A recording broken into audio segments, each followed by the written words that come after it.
Good afternoon, ladies and gentlemen, and welcome to the premiere podcast of the ICT Counter-Terrorism Today. I'm Itai Hanman, and we have a very special guest with us today to discuss the very interesting initiative that has been started called the ISIS Files. In 2018, George Washington University, in partnership with the New York Times, announced that they would be digitizing, translating, analyzing, and publishing over 15,000 pages of internal ISIS documentation that has been obtained by investigative journalists and colleagues around ISIS. And extensive work has been done by George Washington University to preserve these and to publish them in the most accurate, accessible manner possible. And joining us today is the ISIS Files project manager from George Washington's University Program on Extremism. It's Devorah Margolin, who is a senior research fellow there and the director of strategic initiatives. Devorah Margolin, thank you so much for taking the time and joining our program today. How are you doing today? Excellent. Thank you so much for having me. It's a real pleasure to have you on the program. It's an honor to have you on the program. Our relationship dates back quite a few years. You were my TA, then you worked at the ICT before moving on. And so it is really my honor to have you on the program right now. And let's just kick things off right away with you maybe explaining to the audience, what are the ISIS Files? How did this project come about? How did you decide that this is something you really wanted to be involved with? And we'll take it from there. Yeah, absolutely. Thank you so much for having me. And you're right, we have come full circle. I do feel as if it's a form of coming home. So it's great to be here. So yeah, I joined this project in 2019, but it actually started before then. So the files were collected by New York Times reporter Rukmini Callimachi in 2016-ish over about 10 trips to Iraq, along with some colleagues from the New York Times, and where they were embedded with the Iraqi military. And this collection is made up of over 15,000 pages of primary source documents. And it's really just a very unique collection detailing the Islamic State's governance. A lot of stuff is written on its military or its terrorist tactics, but not as much was really being written on its governance strategy. And between 2014 and 2017, the group really implemented a form of governance over a swath of territory the size of Great Britain. And a lot of wasn't being done enough on that. And so when I was approached to come and join the program on extremism and work on this topic, I jumped at the chance. Much of my research has focused on groups that have evolved from non-state terrorist actors into governing terrorist actors. I have always been fascinated by the idea of governance by these non-state actors and how they gain legitimacy or how they're perceived by the international community, but also how they maintain some of their terrorist tactics. And this is what my PhD has been written on. And so when I was offered this chance, I said, of course, I'd like to come. I would love the chance to work with primary source documents. As researchers, we don't always get the chance to work with primary source documents sometimes, or if we do, often those primary source documents are pieces of propaganda that are kind of put out into the ecosphere. And it's very rare that we either get the chance to talk to terrorists themselves or to look at kind of the inner workings of their decision-making and bureaucracy. And so that's what brought me to the program on extremism in this project. It's a very interesting project and a very interesting way to look at what happened specifically with ISIS. I mean, not that they have disappeared off the face of the world, but how their territory, as you said, the size of Great Britain, has completely disappeared, basically. They have swaths of land within Iraq, Syria, where they sort of have control. But I think it's something very interesting and that not enough people have paid attention is their want to govern, their want to have a state, something that not a lot of people know, deferred from Al-Qaeda, where Al-Qaeda at the end is to set up the caliphate. It's the last stage in their program, and this ISIS decided, no, we'll set up the caliphate, the state first, and go on from there, which is a very interesting way to look at it. And you can see what they did while governing to the Yazidi people, what they did to the local population, which Mhm. you can get into extensively and explain to us. But I did want to ask you before we get into mere details about ISIS and their governance, what have you found from what you had mentioned from a strategic standpoint, governance and terror tactics? Do they go hand in hand? Is this something that is employed specifically as a form of governance to use terrorist tactics? Hmm. That's an interesting question. I'm not sure if there's like a clear cut answer. I always reach back to Joel Migdal's seminal work on strong societies and weak states, and how groups seek to kind of, or states or organizations seek to exert control. And they seek to penetrate society, regulate relationships, extract resources, and then use those resources to their advantage. And this was written in reference to states, but I think it's still also in reference to non-state actors that seek to govern as well. Um, and I think specifically, there's lots of discussion and debates in this field. Is it a hybrid terrorist organization? Is it a rebel group? Is it an insurgency? I don't necessarily think that there's a clear-cut answer on this. I think that when a group evolves from a non-state actor into a governing actor, and I won't say state actor, I will use governing actor. I think that often they continue to use all the tactics in their kind of tool house. And I do think that, once you start to govern territory, there's different people that you must answer to. So when you are a non-state actor, you're answering to your in-group, very much your in-group, people who chose to join your organization. But when you start to govern territory, one, it depends on how you take over that territory. So if it's by force, if you're elected, there's different ways of kind of taking that over. If we talk about groups like Hamas or Hezbollah, there's different ways in which groups gain legitimacy among local populations. That's a huge influential factor. But you have to think about this as the fact that once groups start to govern, they answer to a constituency in some sort of way where they're being held accountable. And so the tactics that they choose to use on the in-group and the out-group may differ. So maybe they'll use, the Islamic State was known to be using force on the in-group in order to implement, as well as force on the out-group. Other groups choose not to use force on the in-group. They choose to use the carrot versus the stick approach. So I think it really depends on each organization. So I wouldn't want to overgeneralize, but I would say that when a group evolves from a non-state actor into a governing actor, they're basically going to use every tool in their wheelhouse. And it's going to also be influenced by its ideology, its conception of the world, its conception of the in-group and out-group. And I think to speak to exactly your point there, a prime example would be Hamas, who sort of had to moderate itself, if you will, when they took over the Gaza Strip, as they had to now answer to the 1.5 million Palestinians living inside Gaza and no longer to their internal way of thinking. And you see that as they're being challenged by Palestinian Islamic Jihad and other organizations inside Gaza that say, hey, look, you've now gone too far to the one side. Now you're the man. Now Yeah. you're the problem. And that's exactly it. And my research has often compared the Islamic State to Hamas and their differences once they become governing actors. And like I said, the really thing I want to point to is the ideology of these organizations. And that's a huge driving factor in deciding how they treat in-group, out-group. So the Muslim Brotherhood inspired Hamas has a very different ideology and worldview than the Salafi jihadi inspired Islamic State. It's very interesting and so true. And however, it is just scary to think that these people are able to govern over civilians and large swaths of land that have women, children, and other people that are disabled, whatever it may be, and they are being run by fear, run by all kinds of means that are just not fair to them, as we saw with the poor Yazidi people and what happened there by the Islamic State.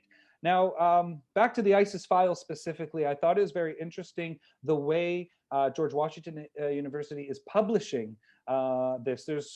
There's a methodology to how it's being published, and not just here dumping 15,000 documents with some footnotes and explanations. There is real methodology, as I said, to how it's being published, how it's being researched. Maybe you can go into a little bit how that is being played out and how the publications are slowly coming out.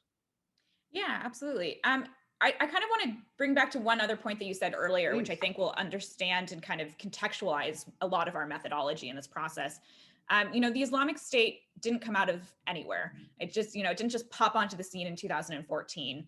I always like to harken back to Craig Whiteside's moniker, the Islamic State movement. It's an organization that began by Zarqawi in 1999, and it evolved and it pledged allegiance to the Islamic State in 2004, to the Al-Qaeda in 2004, and then broke away, became part of the Mujahideen Shura Council, the Islamic State in Iraq, before becoming the Islamic State.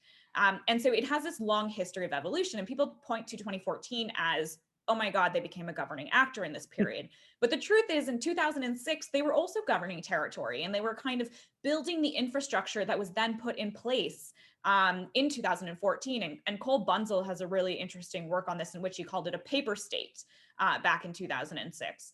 And during this period, the Islamic State was kind of building up and trying and creating the mechanisms that then were implemented in 2014 and allowed them to successfully govern these large swaths of territory. And so when we were looking at these files and understanding this, we wanted to make sure that we contextualized the group and the organization. When you use primary sources, it's really important that you do let the documents speak for themselves, but also that you put them in the larger context of the ecosphere that's happening. These documents on their own do maybe provide some insight into one aspect of the organization, but when they're contextualized as a group and also placed into the larger ecosphere of primary source documents, we understand even more. And we also wanted to treat these documents with the utmost respect. So once the documents were handed over, or the cooperation between the New York Times and GW began, the documents were sent to a professional scanner who digitized all the documents, and the original documents were handed back to the Iraqi government, specifically the Iraqi embassy in Washington, D.C. So we don't hold any of these original documents. What we do hold is this digital archive, and we call it a digital repository. And so what we then did is we hired two native Iraqi translators who translated these documents. And then there was another round of due diligence, another local from Mosul, who then looked at the documents to make sure that we contextualize aspects of Mosul, because these documents are mostly from Nineveh province and Mosul in particular. And then we had an ISIS specialist also work on these documents to help contextualize them. And then I went through every file as well, adding another layer of due diligence just to make sure that we were consistent. And then the documents were redacted. So we were very lucky. We received a grant from the Mellon Foundation to do 18 months of research on these documents. And so there was a long lag, and people were a little bit vocal about where are these files, get them out there. But it was really important for us to kind of do this 18 months of research. And we talked to over 300 institutions, academics, individuals, to really understand what these documents mean to the community, what they mean to the local Iraqi community, what they mean to the academic community, what they meant to the security community, because there was a lot of different stakeholders, and we didn't want to necessarily just, pander to the academics or the security. But we wanted to make sure that there was really a holistic approach, and we talked to everyone. And so after that 18-month period, we really decided that the most important way of doing this is to redact all personally identifiable information. So that means names, addresses, emails, photos, fingerprints, and that might not seem like a lot, but when you look at these documents, the Islamic State took all of this personal information. It took people's, Iraqi IDs, it asked for fingerprints, it put photos on everything. And so this is a very long process. And so after we redacted and did this, the documents are again checked to make sure that there's nothing that could, spread information or put anyone in danger. And then we also added metadata. So we've been very lucky, and our cooperation at the Program on Extremism has been done with the GW Libraries and Academic Innovation. And this is an amazing team of individuals who, one, helped us build this digital repository, understand the security aspects, understand the historical context, and thinking about this project not just as the next year or two, but thinking about its long-term preservation. And so we've added metadata to this, we've added persistent links. There's a lot of things that mean that this archive is going to live on. And another way of doing this is we also made things accessible. So, things can be read. So all of our translations listen to auto readers, so they're accessible to people with disabilities. And we've also made sure to include metadata. So all of our documents are published in Arabic and in English, and our metadata is also in Arabic and English. And we do have hopes in the future of being able to create a fully Arabic website as well, to make sure that people who perhaps were affected by these documents or from the region are able to really access these documents even more. So something interesting that you had mentioned, I want to ask you about, you said about the redactions, fingerprints, pictures, names, email addresses. Those are of, not to get into details, but of civilians that lived under the ISIS regime. This isn't ISIS terrorists' fingerprints and names, etc., that is being redacted.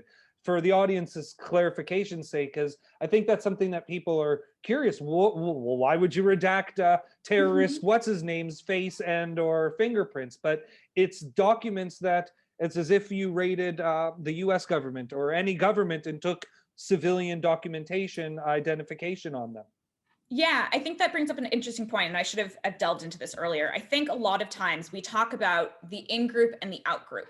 And the out-group is pretty easy to identify, right? We've mentioned before, and we've talked about this, but the Yazidi people are the most emphasized and vilified and victimized out-group.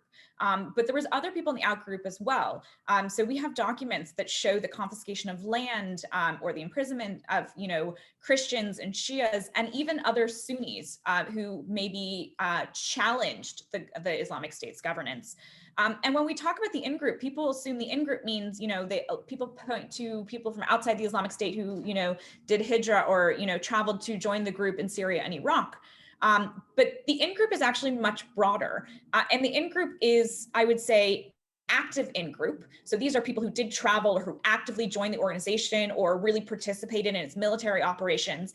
And then there's the passive in-group. And I kind of think that this is a harder area to define. And I define it as from collaboration to acquiescence, because these are people who lived under the Islamic State. These are locals in Syria, Iraq, or other territories where the Islamic State takes control, or any other governing non-state actor takes control. And for some reason, they are either unable or unwilling to leave this territory, and they're forced to live under these groups.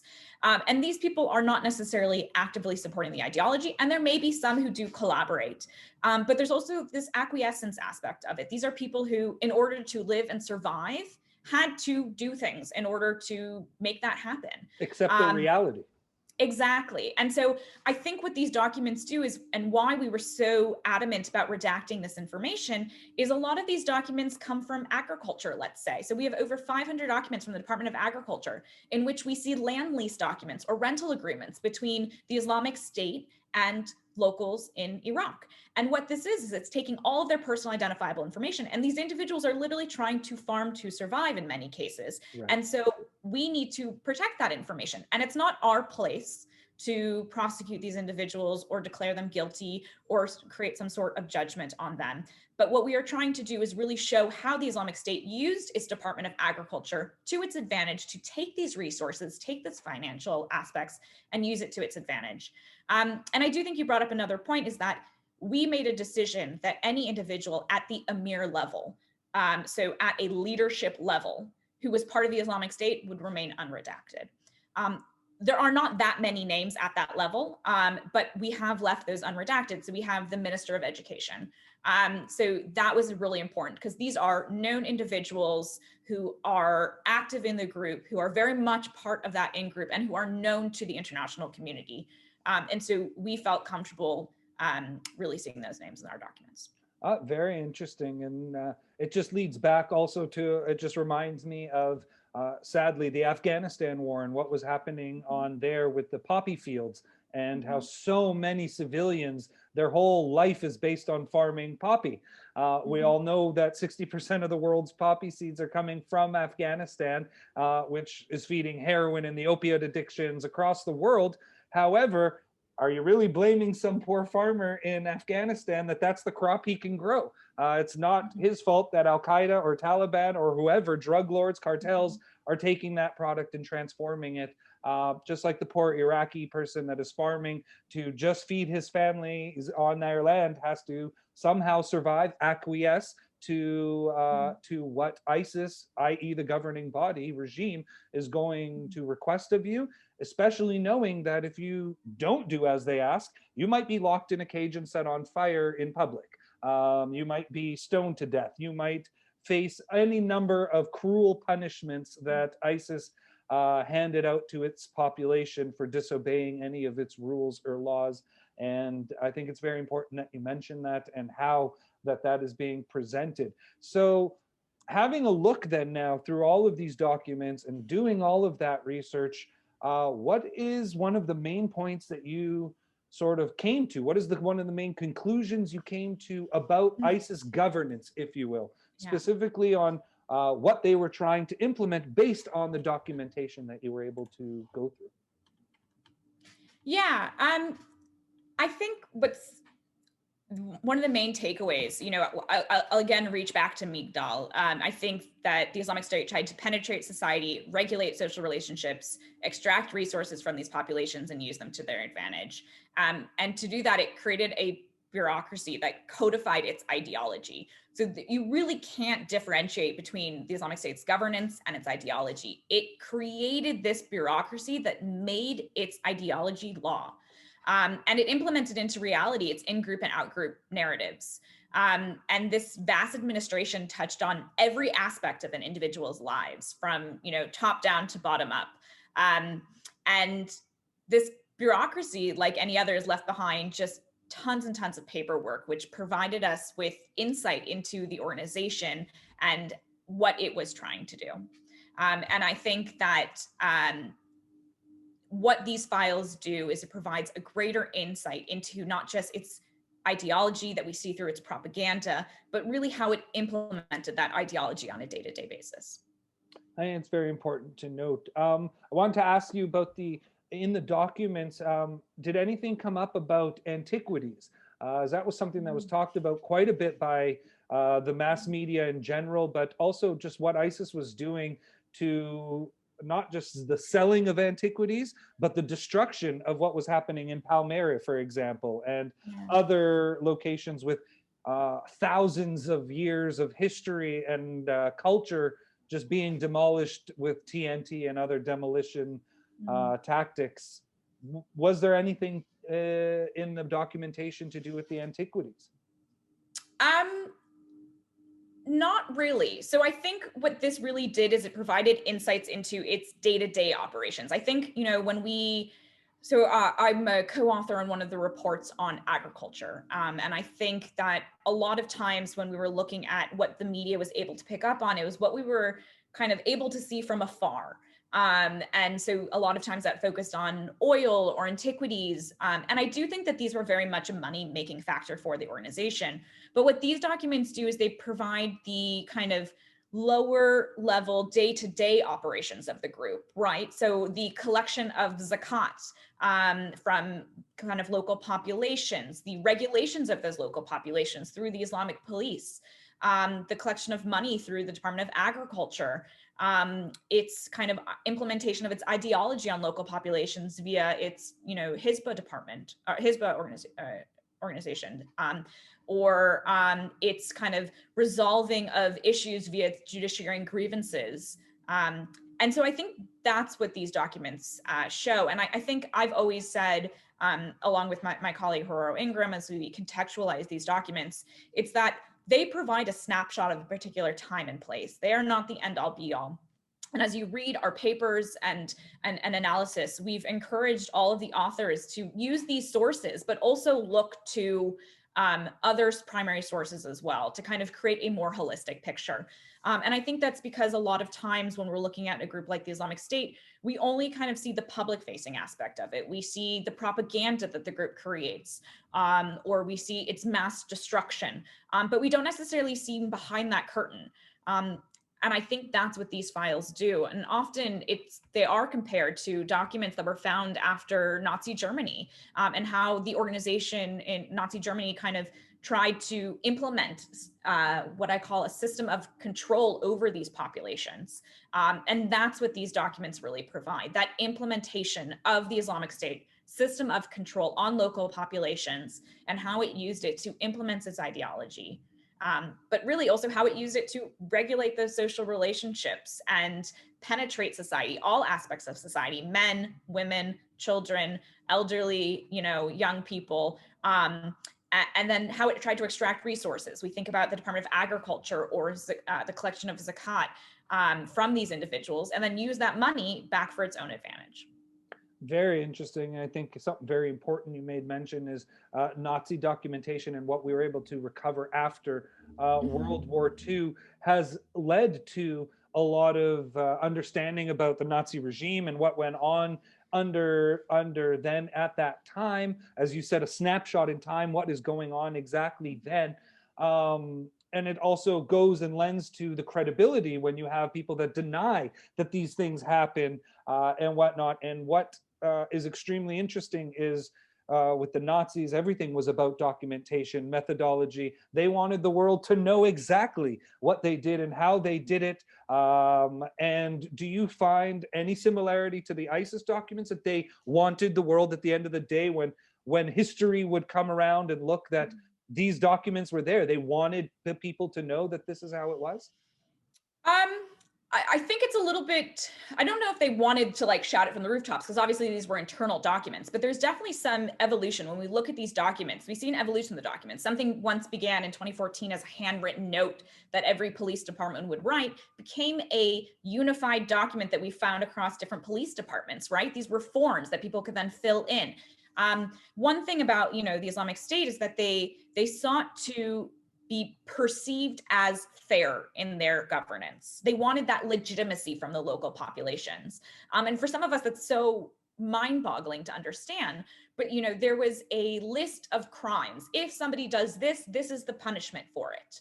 And that was kind of spread around its whole governance areas, where they wanted to be perceived as fair. They don't, they said, look, we're coming in and we're replacing the Iraqi or Syrian regimes, which have been corrupt, have just taken from you.